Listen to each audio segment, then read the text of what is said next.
Well, it's officially soup season. It's really, really cold, it's windy, it's wet. In Auckland, it's about 10 degrees, which to me is freezing. But anyways, all I really want to do is stay inside my apartment and cook wads and wads of soup and just watch movies all day.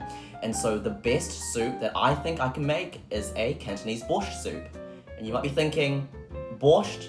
That's definitely Russian, and you are correct, it originates from Russia, but some historical context is that there was some migration from Russia to Shanghai, and borscht soup got quite big in Shanghai, and after World War II that trickled to the Canton region and became a staple in Hong Kong cafes.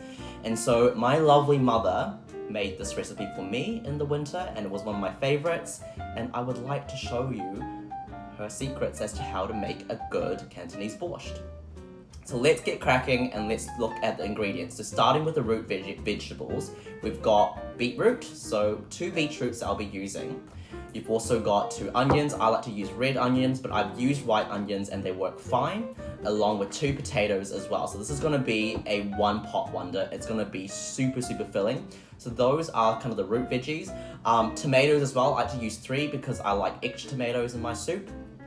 And also celery, I use 2 to 3 sticks and include a bit of the leaves for a bit of flavor as well. And I also use cabbage. You don't need to use heaps of it. I'd say 1/4 of a cabbage is fine, just for a bit of crunch and texture. Meat is optional, but I like to use meat, and in the original Cantonese recipe, you do use meat as well. So I went to Pack and Save just to get New Zealand beef brisket, and that will be simmering along with the soup as well. Now, the most important thing, and my mom would reiterate this time and time again, the thing you cannot skip on is Campbell's condensed tomato soup, and 1 can of it. And that's because this is actually what makes it Cantonese. And I have to say, I agree, because I used Wattie's condensed tomato soup and it didn't taste the same. There's something about this guy that makes it Cantonese, and that's all I have to say about that. So let's cut up these guys and boil this one pot wonder. Alrighty, let's get cracking. So first things first, potatoes. You don't need to be precious about it, just cube them. I keep the skin on because of good fiber, and God knows we need some fiber.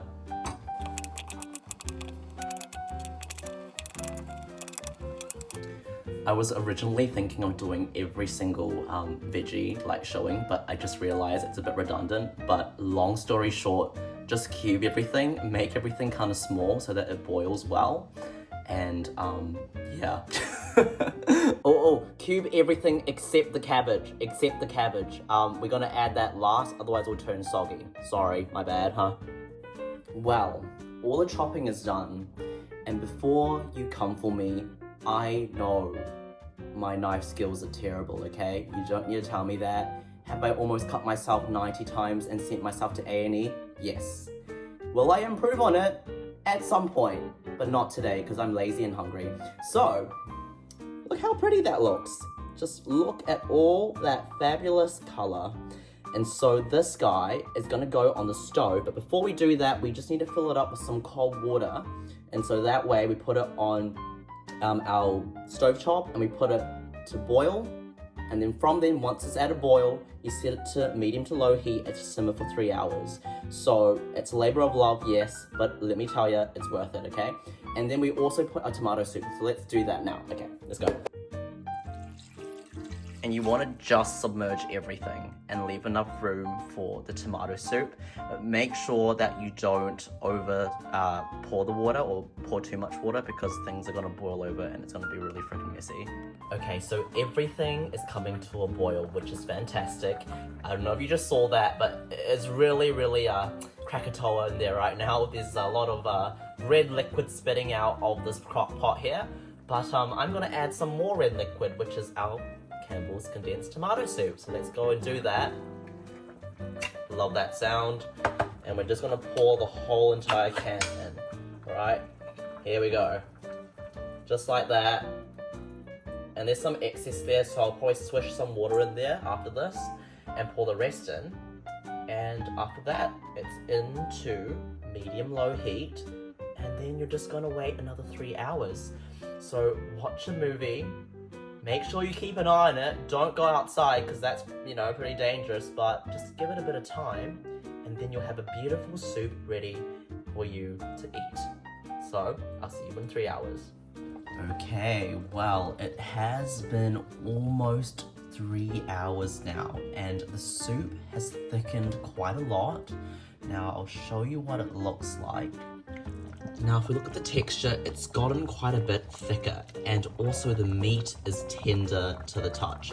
So, what that means is that it's time to put in our cabbage and boil that for about 5 to 10 minutes, and we'll be ready to serve. Okay, final step. I promise you, we waited long enough. We're gonna salt to taste and pepper to taste. So I'll quickly add this in. There's a fair amount of sodium in the tomato soup already, so you don't really need to go that crazy. But, you know, you still need a fair bit of salt, so. Alright, and a little bit of pepper. Okie doke. Give that a good stir. And we can finally turn the element off.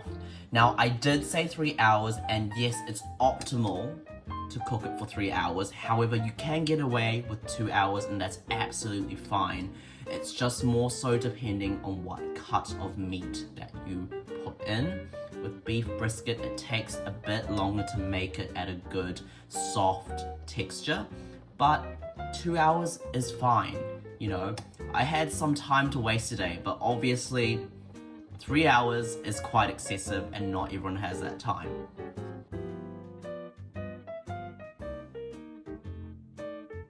Alright everyone, it's been 3 hours and we finally have soup. I'm so hungry, I can't think about anything else apart from devouring the soup, so we're gonna crack straight into it. Alright, let's go.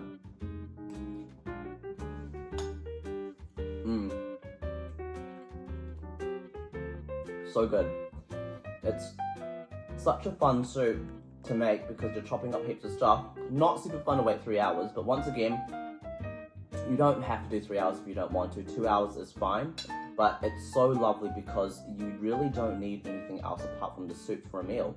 It's got amazing carbs with potatoes, you know, and it's balanced well with heaps of veggies and meat, and it's just got this beautiful depth of flavor. You've got the acidity from the tomatoes, slight tanginess and sweetness from the soup and the beetroot, and it just comes together so well with the texture, with the celery, and also the cabbage alongside that depth of umami flavor from the beef and also the fat rendering, and it's just honestly the best thing to have in winter.